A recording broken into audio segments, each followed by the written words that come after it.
Greetings. This is Arvat of Speak, the Universe Listens.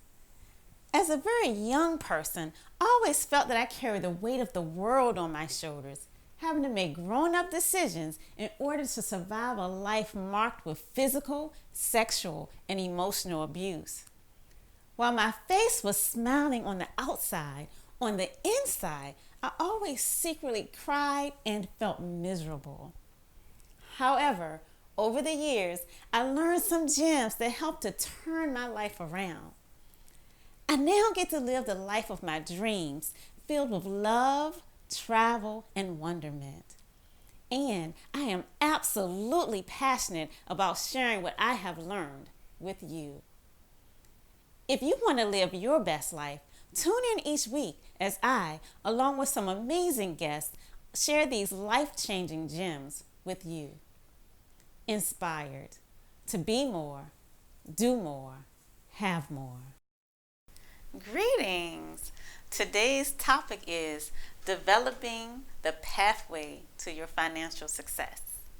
So I actually had a eureka moment today, and it's still kind of new for me. So I may not be able to explain it succinctly, but I can feel it all through my body. So I'm going to try to give you bits and pieces of it, and hopefully you'll be able to get what it is that I just really came to a eureka moment on today.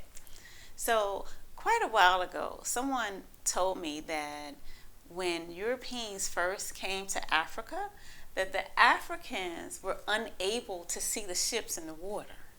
So although they're looking out at the water and these ships are coming in, they were unable to see these ships.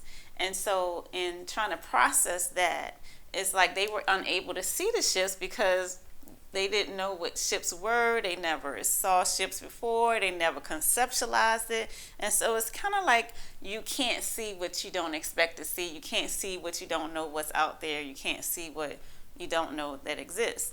And so that kind of stuck with me a little bit, kind of fuzzy though, like not really getting it, but kind of getting it on some levels. And so fast forward, one of my girlfriends came to see me when I used to live in Barbados. And when I lived in Barbados, I would always sit on this cliff, and I would love to watch the turtles bob in and out of the water. So the turtles were like really big, and you could just watch them for hours if you wanted to just bob in and out of the water. And it probably would be anywhere from maybe 8 to 15 turtles in the water. And so when my girlfriend came to visit me, she was like, well, I want to see the turtles because I had talked about them so much. And so I took her out there, and the turtles were doing their thing. They were flipping and playing and having a good old time in the water. And she's like, I can't see the turtles. And I'm like, do you need glasses? Like, why can't you see the turtles? And she's like looking, and she's like, I don't see the turtles. And I'm like, the turtles are right there. There's one right there. There's one right there. And she just could not see the turtles. And then after she stood there for a while trying to see the turtles, maybe like 10, 15 minutes before she finally saw one. And she's like, oh, I see it. I see one.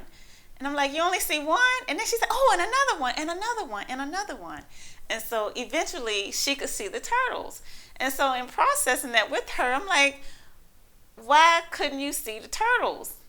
And now you can see them. Like, I don't understand that. And she was like, I think I really didn't know what I was looking for. And so that kind of reminded me of the story of the Africans being unable to see the European ships coming in.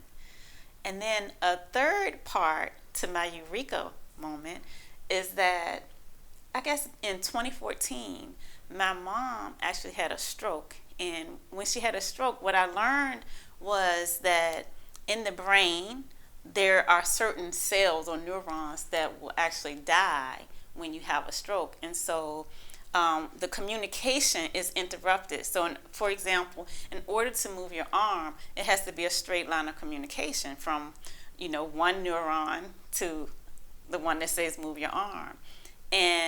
But that section of her brain or of her neurons had been damaged. And so now the communication is broken, and she's now not able to move her arm. But the thing is, there's nothing wrong with the arm. It's that signal has been broken. And so what I realized is that basically, we've been taught that everything that we want in life is already here. Everything is here for us. It's just that we can't see it. We can't see these things until we're ready to see it, until we've developed that neural network of being able to see what it is that we want. And that is why I always talk about the practice of visualizing. Envision whatever it is that you want. See it in your mind so that you can start creating new pathways, new neural connections to the thing that you want. Because when you have thoughts, you'll keep thinking the same way. So one thought will trigger you to go down a certain pathway. And what we want to do is change the direction that we're going down. And so we want to change the direction that we're going down with when we talk about money. And so one of the things that I want you to do in order to start changing the pathway and to be able to make these connections and to be able to see things that you currently don't see is to really pay attention to what you're thinking as it relates to money. And you may have thoughts. Well, I can tell you the kind of thoughts that I have. I would typically think something like, I can't afford that, or it's no way I'm paying that much money for that particular thing. Or I might think something like, I need to save this money for a rainy day. But you could have thoughts like, it's never enough money. Some people who have money, they're lucky. Or you might think that rich people are snobs. Or you may think something like people who have money, maybe they've gotten in an unorthodox way. But just kind of pay attention to what your thinking is about money, because if you don't have money, it's because some kind of way you're blocking it, that the connection is not being made. There's an interruption in that communication channel. You can't see something that you're not expecting to be there. So you want to interrupt that thought and replace it with something different. So rather than I don't have enough money, you can choose a different thought, like maybe the money that I have, I choose to spend it in a different way. So kind of just interrupt your thoughts when you have them and just replace it with something else. If you think that rich people are snobs, you can just replace that thought with something like, well, when I have money, this is how I'm going to be. So just start replacing your thoughts, interrupting them. And then the second thing, in order to start developing that circuitry for money, is to actually be in a space of gratitude. So gratitude in itself, if you just raise your vibration, that's going to attract good things to you. But specifically with money, if you think about the things that you already have and be in a space of gratitude for it, that's going to open things up for you. And a lot of times by us living here in America, we don't realize how much we have compared to the rest of the world, because we compare ourselves, I guess, to each other. But really, a stat that I actually read was that 1% of the world's population has the same amount of wealth as 99% of the world's population. 1% has the same amount of wealth as 99%. And so the thing is, you are probably in that 1%. And if you make $50,000 or more, you are amongst the top 1% of earners in the whole world. If you can turn on water, turn on a faucet and get water, you are so far beyond more people in the whole world than you can imagine. If you are watching this on a computer or a cell phone, you are already way more wealthy, have more wealth than most people in the entire world. So just that in itself, start thinking about the things that you are thankful for and have a feeling of gratitude just throughout your body. And then also, I remember my brother came on a podcast earlier in the year, and he talked about paying bills with love. And so he really was talking about the whole concept of loving the fact that someone loved you enough to create whatever that product was and then to offer you this on credit. They trusted you to pay this money back. And so I also heard about this lady who, every time she writes a check, paying back one of her her creditors, she always writes thank you on a check, just as a way to remember that they've done something wonderful for her. They provided some service for her, and she's being grateful for that service. And so I encourage you to do that as well, to be, rather than paying bills begrudgingly, to realize that most of the times there's a person behind that bill. There's a person who has loaned you money behind that bill. There's a person who's affected when you don't pay them. And while I'm on that topic too, this is a little bit of an aside. If you are slow to pay your bills, I would encourage you to jump on it. Make sure you pay your creditors back.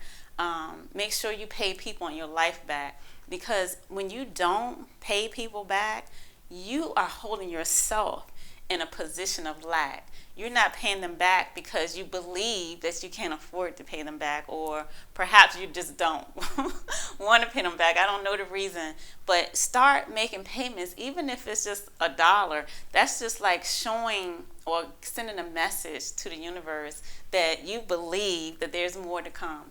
And it's taking you out of that space of feeling lack.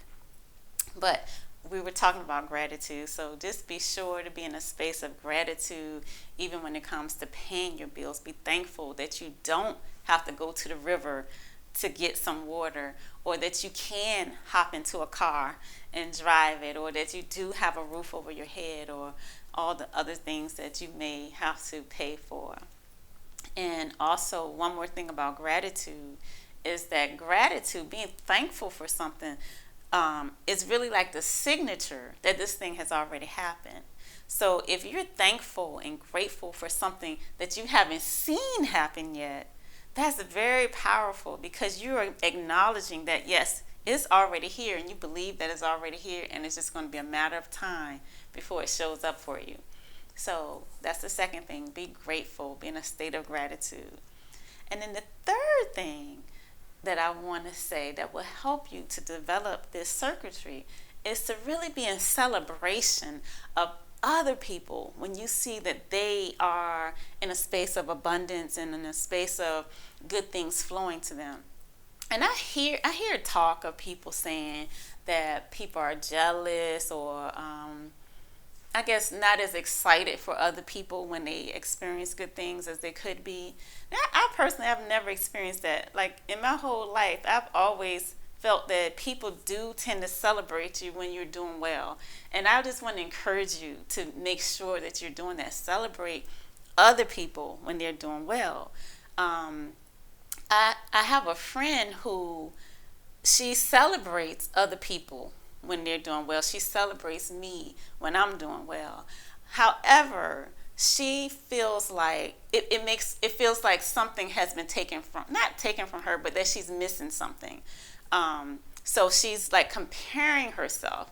So she's saying, well, okay, we started at the same place, so why am I not where you are? That's something you don't want to get into. You don't want to feel like because someone else is showing up for someone else and is not showing up for you, that there's something that you didn't do right. Don't even honor that. Don't give that any kind of thought. What you want to do is celebrate the person who's doing well, because for one thing, that helps you to kind of be in the flow. That helps you to be in harmony with the whole energy of abundance. And then also, the celebrating or the acknowledging of people who are doing well, it helps you to feel what it feels like. If you're next to this person who's doing well, you can kind of get on that same frequency as they are. And the more people around you that's doing well, that means it's about to happen to you too. So you want everybody around you to flourish, because that means you're in that flow and it's about to happen for you too. So in addition to that, I would say I always talk about one of my favorite points that Deepak Chopra made in his book is to give a gift to everyone you meet. I would say give that gift to everyone you meet, to everyone that you see. Silently wish them abundance, wish them success, wish them all the things that their heart desires. And the more you are in that flow, the more you are attracting that to yourself. And in a sense, since we're all connected anyway, kind of like the way our fingers are connected to this hand, we're all a part of the same thing. Individual fingers, but part of the same hand. If part of the hand is doing well, that means you're doing well as well. So you want to celebrate when each finger is doing well, and it's going to spread to you.